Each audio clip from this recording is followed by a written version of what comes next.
The art of compassionate communication. Okay, so I was getting better at managing my internal chaos. But what about the external stuff? How did Stoicism help me actually talk to Sarah without turning every conversation into a potential minefield? This is where compassionate communication comes into play, a concept deeply intertwined with Stoic principles, even if they didn't have a fancy term for it back in the day. Active listening, beyond just hearing. Before my Stoic awakening, my idea of listening was mostly waiting for my turn to speak. I'd be formulating my rebuttal while Sarah was still talking, or I'd be mentally fact-checking her statements instead of actually absorbing what she was trying to convey. It was less of a dialogue and more of two monologues happening simultaneously, occasionally bumping into each other. Stoicism, with its emphasis on rationality and understanding, nudged me towards active listening. This isn't just about keeping quiet. It's about truly engaging with what your partner is saying, both verbally and non-verbally. It means putting aside your own agenda, your own preconceived notions, and genuinely trying to grasp their perspective.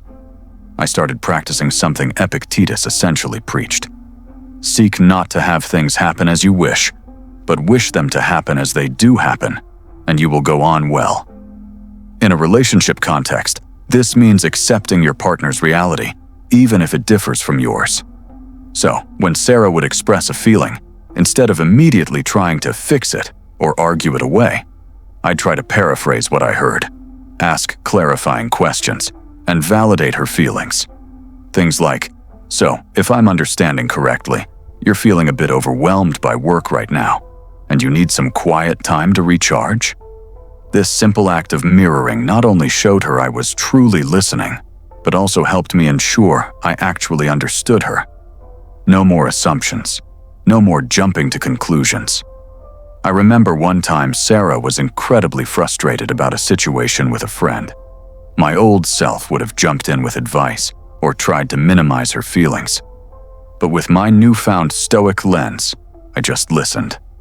I nodded, I made eye contact, and I simply said, "That sounds incredibly frustrating, and I can see why you'd feel that way." And you know what? She visibly relaxed. She didn't need me to solve it. She just needed to be heard and understood. It was a revelation.